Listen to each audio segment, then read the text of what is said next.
On the morning of the 16th of April, 1945, 1,000 ordinary people set out on a walk they would never forget. They were the citizens of Weimar, a German city famous for nearly 2 centuries as a home of poetry and music and philosophy. The City of Goethe, the City of Schiller, a place that prided itself on being one of the cultural hearts of Europe. The people climbing the wooded hill that morning were dressed in their good clothes. Some had been pulled from their kitchens, their shops, their offices. American soldiers walked beside them, and the soldiers were not asking. 4 miles up that hill stood a place called Buchenwald, and the people of Weimar were being made to go and look at it. When they reached the top and were shown what was there, many of them said the same thing, over and over. We didn't know. We didn't know. This is the story of the man who refused to accept that answer, and of the day an American general forced an entire city to stand in front of the truth, with the cameras of the world rolling, because he understood that the most dangerous thing that could happen to what occurred at Buchenwald was not that people would deny it, it was that people would forget it. If you believe this is history worth keeping alive and telling honestly, consider subscribing. To feel the full weight of this story, you have to understand the place where it happened.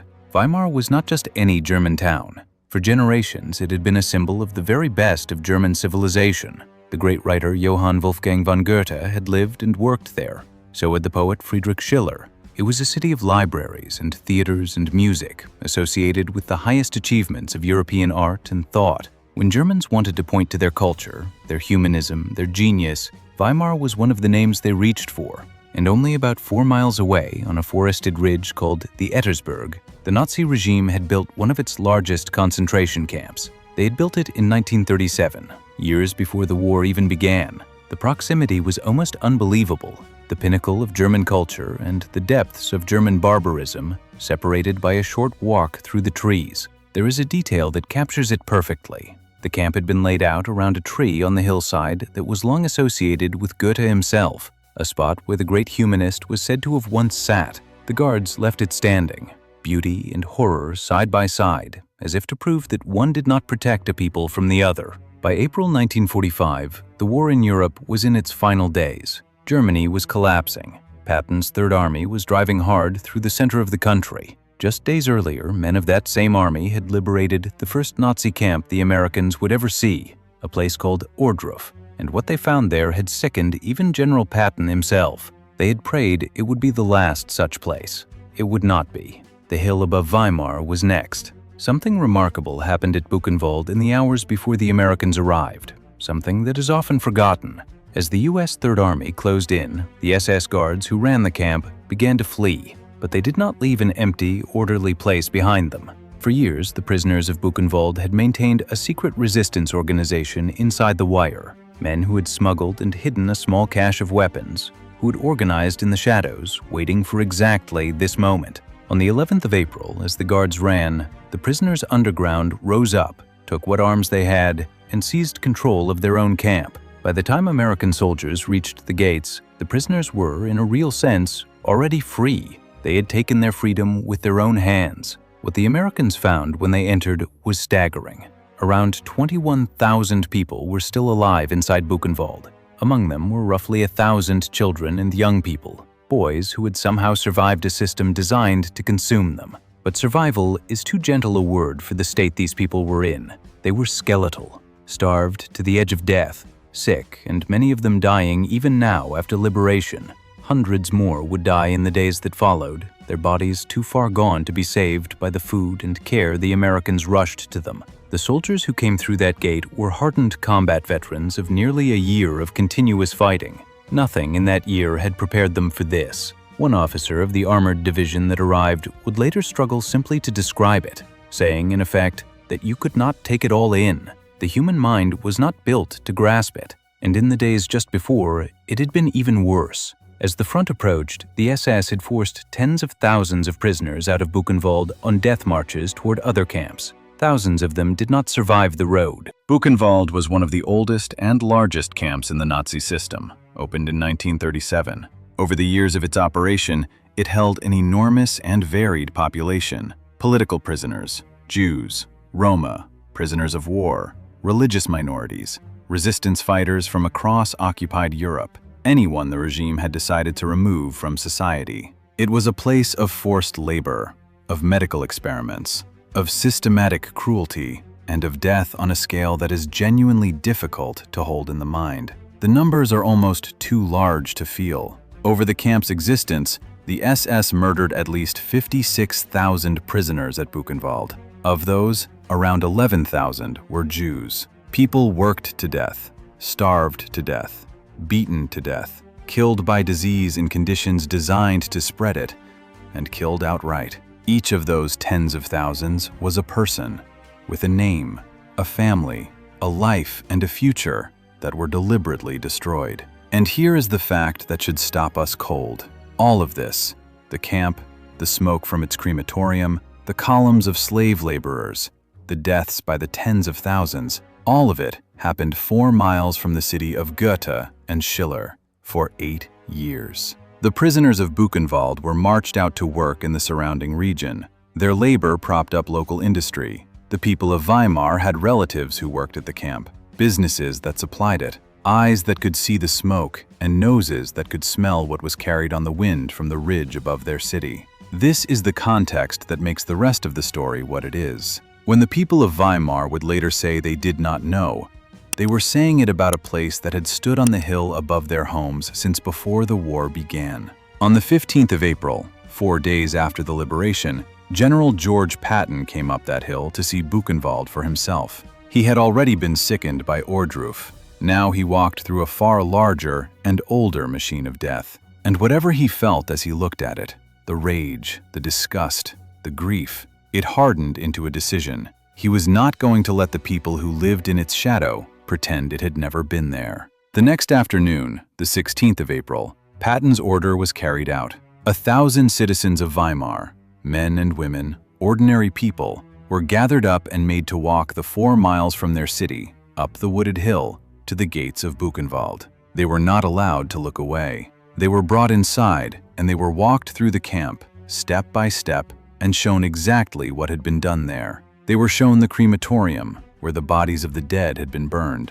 They were shown the dead themselves, corpses that had not yet been buried, stacked where the Americans had found them. They were shown the instruments of torture, the conditions in which the prisoners had been kept, the evidence of medical experiments performed on living human beings. Liberated prisoners, the survivors themselves, walking skeletons in striped rags, stood among them and confronted them directly with what they had endured. And as the citizens of Weimar were led through this, many of them began to say the same words again and again. We didn't know.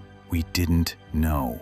The American photographer Margaret Bourke-White was there, her camera recording the encounter for the magazine that would carry it around the world. She watched the well-dressed townspeople repeat their protest, that they had had no idea, and she watched the survivors react. The former prisoners, who had lived for years in a hell 4 miles from these people's comfortable homes, were overcome with fury at the claim.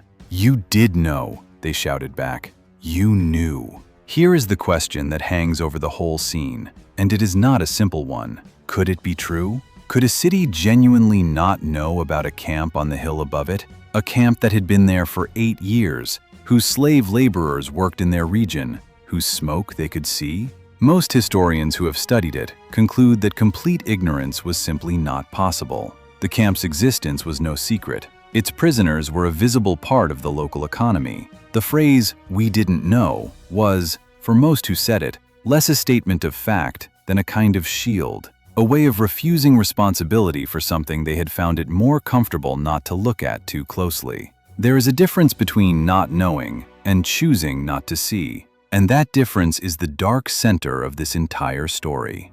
These tours had a name. The Americans called them forced confrontations, and Buchenwald produced the most famous of them all. The idea behind them was deliberate and, in its way, profound. The liberating soldiers had a policy of bringing local German civilians face to face with the camps in their midst. Not to punish them physically, they were not harmed, but to make it impossible, ever again, to claim that these things had not happened, or that decent, ordinary people had known nothing about them. The bodies were real. The ovens were real. The survivors were standing right there, alive, to testify with their ruined bodies. You could close your eyes to a rumor. You could not close your eyes to this, with a soldier standing beside you making sure you looked. And the contrast that played out on that hill was almost unbearable in its symbolism.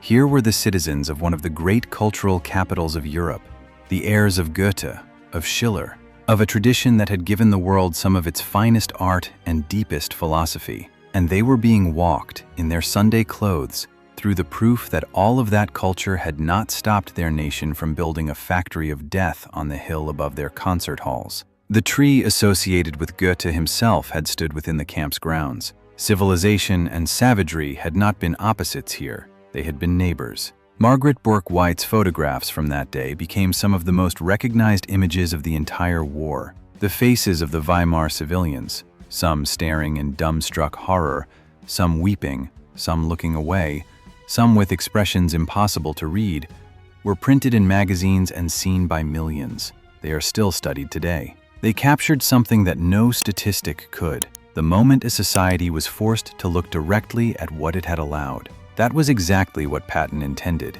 He could not undo a single death at Buchenwald, but he could make absolutely certain that the people who had lived in its shadow, and the wider world beyond them, would carry the image of it for the rest of their lives. Patton did not stop with the city of Weimar. The forced confrontation at Buchenwald was only one part of a much larger act of witnessing, one that reached far beyond Germany. The American commanders, with Eisenhower driving the effort, were determined that Buchenwald and the other camps would be seen by as many credible witnesses as could possibly be assembled, while the evidence still stood. So the witnesses came, in a steady stream that lasted for weeks. The radio journalist Edward R. Murrow, one of the most trusted broadcast voices in America, had entered Buchenwald with the troops. Days after the liberation, he delivered a report over the airwaves that listeners would never forget, describing, plainly and without embellishment, what he had seen with his own eyes, and telling his audience that he had reported only a fraction of it,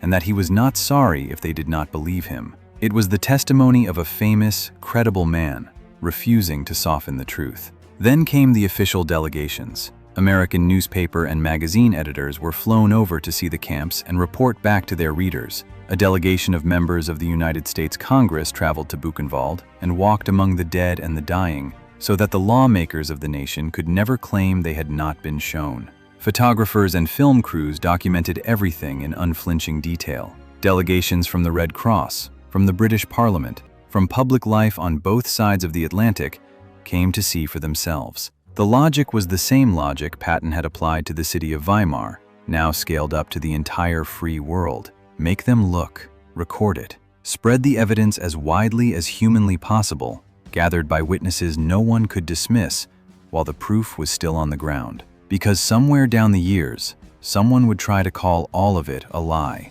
and the answer to that lie was being built, deliberately, in the spring of 1945, photograph by photograph, broadcast by broadcast, witness by witness. A place built in total secrecy, meant to make people vanish without a trace, was being turned into the most thoroughly documented crime in human history.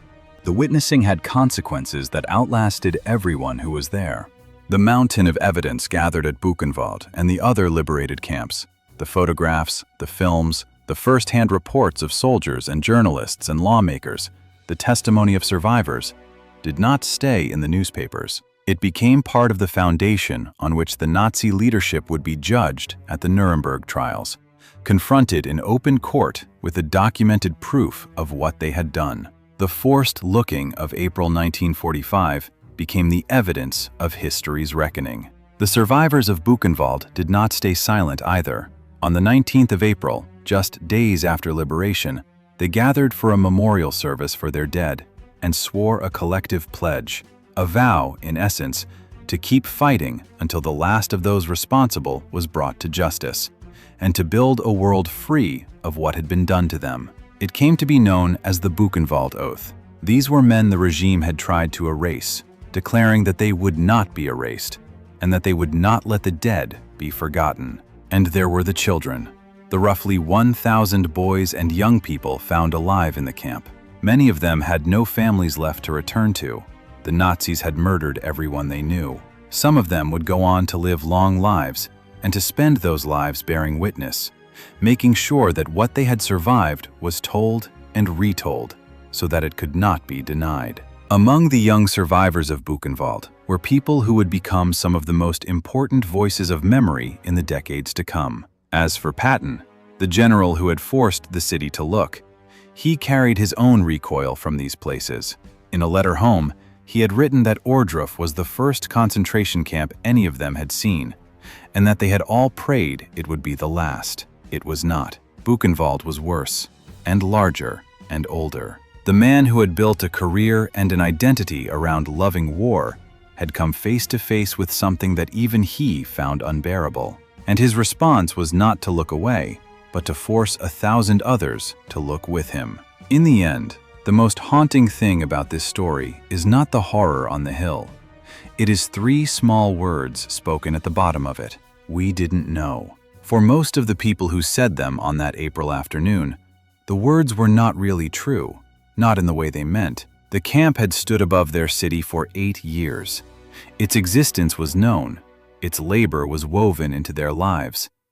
What they were really confessing, perhaps without meaning to, was something quieter and more uncomfortable. That it is possible to know a terrible thing is happening nearby, and to simply decide not to look at it, to let it become background, to find it more convenient not to ask. That is why Patton made them look. He understood that the great danger was not only the men who built the camp, but the far larger number of ordinary people who had let themselves not see it. He could not make them innocent, but he could make them witnesses, and he could make sure that the comfortable distance between a cultured city and the crime on its doorstep was destroyed forever. The prisoners of Buchenwald were not numbers.